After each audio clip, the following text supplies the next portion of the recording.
नमस्कार, आपका बहुत बहुत स्वागत है रात 11 बजे के खास बुलेटिन सिटी लाइट में। मैं हूं आपके साथ साधना पांडे। चलिए बुलेटिन की शुरुआत करेंगे आज की बड़ी खबर से। पिछले कई दिनों से चल रही अटकलों को विराम देते हुए आज शिवराज कैबिनेट में आखिरकार विस्तार हो ही गया। महाकौशल, विंध्य और बुंदेलखंड से एक एक मंत्री कैबिनेट में लिए गए हैं। हालांकि चुनाव से ठीक 2 महीने पहले इस कैबिनेट विस्तार पर कांग्रेस लगातार हमलावर भी है। एक रिपोर्ट देखिए।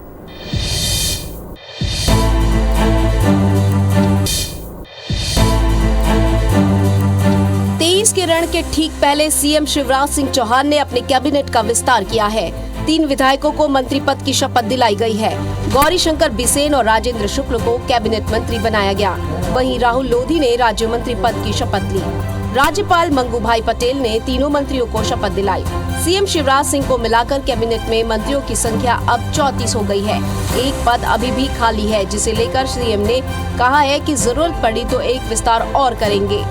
दिन बाद भी हमारी सरकार आने वाली, तो हम अभी विस्तार कर रहे हैं, बाद में फिर देखेंगे क्या करना है। उसके बाद भी हम ही आने वाले और जरूरत पड़ेगी तो एक विस्तार और करूंगा। अभी 2 बार लोकसभा सांसद रहे गौरीशंकर बिसेन बालाघाट से 7वीं बार विधायक हैं, जो पार्टी के संगठन में भी अहम पदों पर रहे हैं। वहीं राजेंद्र शुक्ल रीवा सीट से 4 बार के विधायक हैं। विंध्य अंचल में बीजेपी का बड़ा चेहरा है। उधर राज्य मंत्री बने राहुल सिंह लोधी पूर्व सीएम उमा भारती के भतीजे हैं। टीकमगढ़ जिले की खरगापुर विधानसभा सीट से विधायक हैं। सभी नेता बीजेपी के एक बार फिर सत्ता में वापसी का दावा कर रहे हैं। पन्ना प्रमुख, पेज प्रमुख के हमारे साथियों को, मोर्चा प्रकोष्ठ और हमारे आयामों के साथियों को, हमारे सभी विचार परिवारों से ये हमारे आग्रह है कि मध्य प्रदेश में पुनः भाजपा की सरकार बने। इसलिए प्राण से हम सब लोगों को लग जाने की आवश्यकता है। मुद्दे तो वही है, विकास के जो काम चल रहे हैं पूरे हो जाएं और जो जरूरी काम है वो शुरू हो जाएं और विंध्य क्षेत्र देश का बहुत ही विकसित और समृद्धशाली इलाका बनके उभरे। 40 दिन बहुत है काम करने के लिए, तो 2 ही दिन बहुत होते हैं। 40 दिन में तो बहुत काम कर पाएंगे और पार्टी ने जो भरोसा और विश्वास जताया है मेरे ऊपर, मैं प्रयास करूंगा कि पूरी ताकत और लगन और मेहनत के साथ तो उसमें काम करूं। और बुंदेलखंड में जो भारतीय जनता पार्टी हमेशा ज़्यादा से ज़्यादा वोटों से जीतती आई है, ज़्यादा सीटें मिली हैं, प्रयास रहेगा कि और ज़्यादा सीटें। वहीं पीसीसी चीफ ने मंत्रिमंडल विस्तार पर ट्वीट कर तंज कसा है। उन्होंने कहा कि कार्यकाल समाप्त हो रहा है, तब मंत्रिमंडल विस्तार हो रहा है। बीजेपी पूरा मंत्रिमंडल भी बदल दे तो भी हार निश्चित है। ये मंत्रिमंडल नहीं, भ्रष्टाचार की मित्रमंडली का विस्तार है। कमलनाथ जी, आप अपने दल की और खुद की चिंता करिए। भारतीय जनता पार्टी जो निर्णय करती है वो सामूहिकता के आधार पर सोच के होते हैं। इसलिए आगामी समय में 2023 में भारतीय जनता पार्टी इतिहास बनाएगी। बहरहाल बीजेपी ने 3 नेताओं को मंत्री बनाकर महाकौशल, विंध्य और बुंदेलखंड को साधने की कोशिश की है। बीजेपी के छत्तीसगढ़ प्रभारी ओम माथुर और प्रदेश के अध्यक्ष साव ने एक बड़ा बयान दिया। उन्होंने पूर्व मंत्री भैयालाल राजवाड़े की पत्नी लक्ष्मी राजवाड़े को टिकट न मिलने पर कहा है कि सरगुजा संभाग से उनके समाज से किसी को भी टिकट मिल गया है तो ये जरूरी नहीं कि बैकुंठपुर से उन्हें टिकट न मिले। इस मामले में भैयालाल राजवाड़े ने कहा कि मैंने पार्टी से टिकट कभी मांगा ही नहीं। उन्होंने कहा कि बीजेपी प्रभारी ओम माथुर ने कोर कमेटी के सदस्यों के 3 नाम मांगे हैं जो दे दिए गए हैं। मैंने भी एक पर्चा लिखकर अपने नाम का दिया है। भैयालाल राजवाड़े ने सवाल के जवाब में कहा कि पार्टी किसी को भी टिकट देगी, सब मिलकर काम करेंगे और जीतेगा कमल ही। जीतने वाला कैंडिडेट को लोग देंगे, चाहे कोई हो, चाहे भैयालाल हो चाहे कोई लाल हो। ऐसा कहीं कोई निर्णय नहीं हुआ है कि उसको मिल गया है तो वहाँ नहीं मिलेगा, ऐसा कुछ नहीं है। मध्य प्रदेश में विधानसभा के चुनाव नजदीक हैं और अब केंद्र और राज्य सरकार वोटर्स पर फोकस कर रहे हैं। इसी सिलसिले में ग्वालियर में केंद्रीय कृषि मंत्री नरेंद्र सिंह तोमर और राज्य मंत्री भारत सिंह कुशवाहा ने 1000 स्व सहायता समूह की महिलाओं को आर्थिक सहायता बांटी। साथ ही उन्होंने बेरजा और बिल्हारा में 66 करोड़ 44 लाख की लागत से विकास कार्यों का भूमि पूजन और लोकार्पण भी किया। तोमर ने मंत्रिमंडल विस्तार के दौरान मंत्री पद की शपथ लेने वाले तीनों मंत्रियों को बधाई भी दी। 6 करोड़ रुपए से अधिक की लागत के प्राथमिक स्वास्थ्य केंद्र,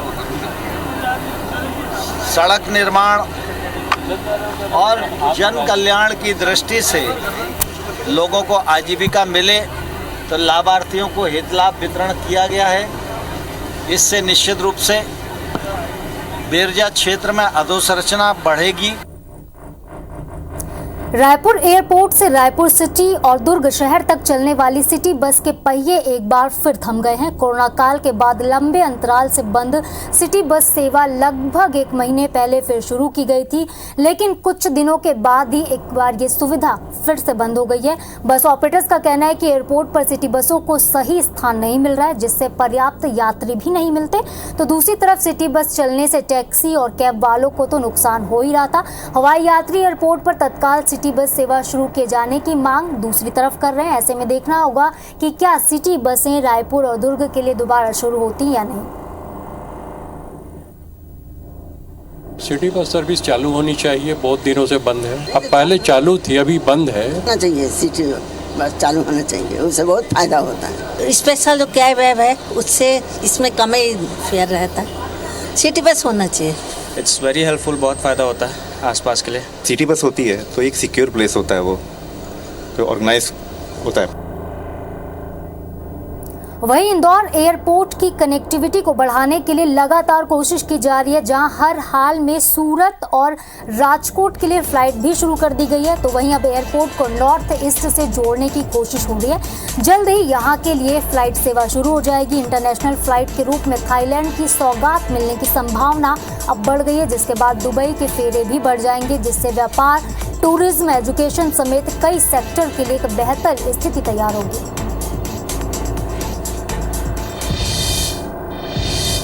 मध्य प्रदेश के ग्वालियर सेंट्रल जेल में बंद 3,500 से ज्यादा कैदियों के लिए एक बड़ी खुशखबरी है। राज्यपाल मंगू भाई पटेल ने ग्वालियर की सेंट्रल जेल में बंदी से बंधु योजना के तहत डिस्टेंस एजुकेशन सेंटर का शुभारंभ किया। राज्यपाल ने कहा कि सेंटर के जरिए जेल में बंद कैदियों को उनकी योग्यता के हिसाब से शिक्षा दी जाएगी। इन कैदियों को डिस्टेंस एजुकेशन के तहत विभिन्न कोर्स भी कराए जाएंगे और कोर्स कंप्लीट होने के बाद इन कैदियों को कोर्स का सर्टिफिकेट, डिप्लोमा और डिग्री भी प्रदान की जाएगी।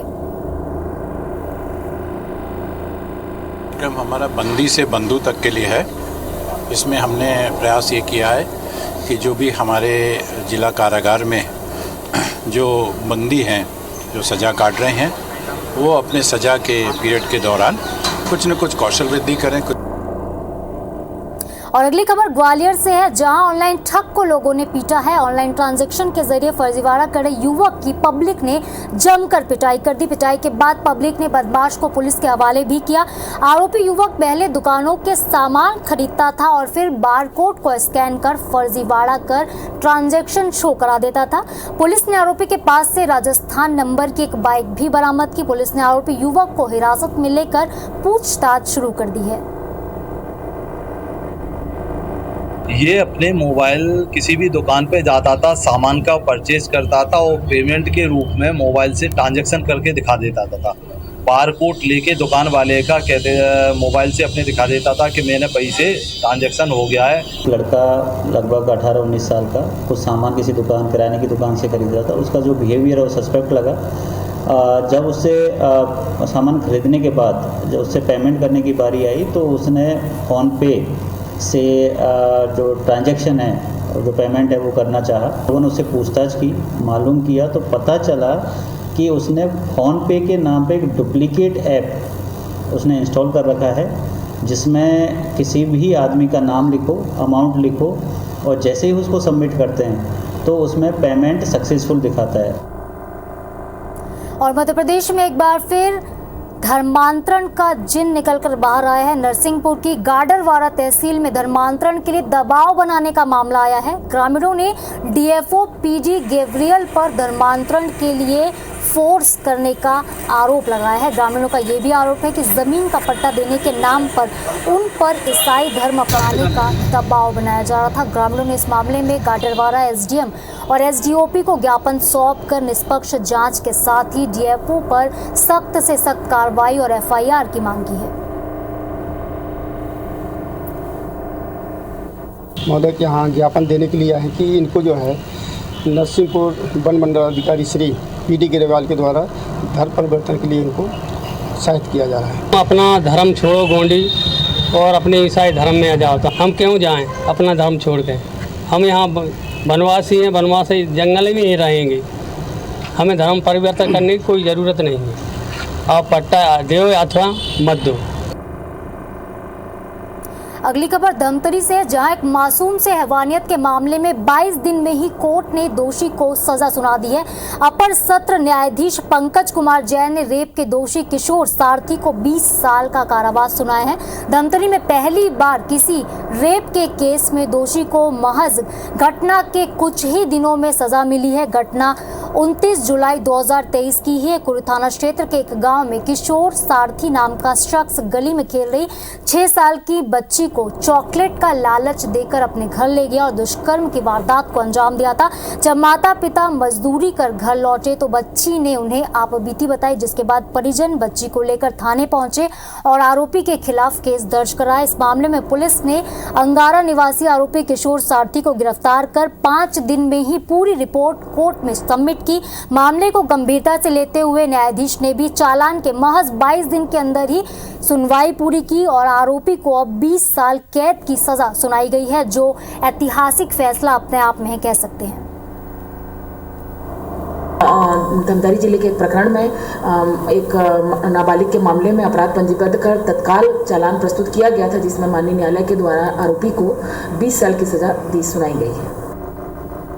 और मध्य प्रदेश के रायसेन जिले के सिलवानी में 66 साल के बुजुर्ग आदिवासी ने आत्मदाह कर लिया। जानकारी के मुताबिक आत्मदाह करने वाले बुजुर्ग का नाम रामचरण है, जो कि पैर में इन्फेक्शन की बीमारी से पीड़ित था। मृतक का एक बेटा तो पिछले 2 साल से लापता है। सूचना मिलने पर पुलिस की टीम मौके पर पहुंची और शव का पोस्टमार्टम कर अस्पताल भेजने के साथ ही पूरे मामले की जांच शुरू कर दी। तो वहीं स्वास्थ्य मंत्री प्रभुराम चौधरी ने इस मामले में भी संज्ञान लिया और मामले की जांच कराकर दोषियों को कड़ी सजा दिलाने की बात कही।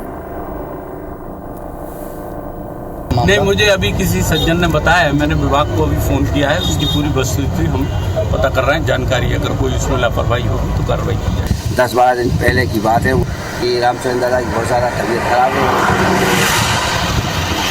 3 दिन से 108 को फ़ोन लगा रहा है, 108 दादा को लेना नहीं आ रही।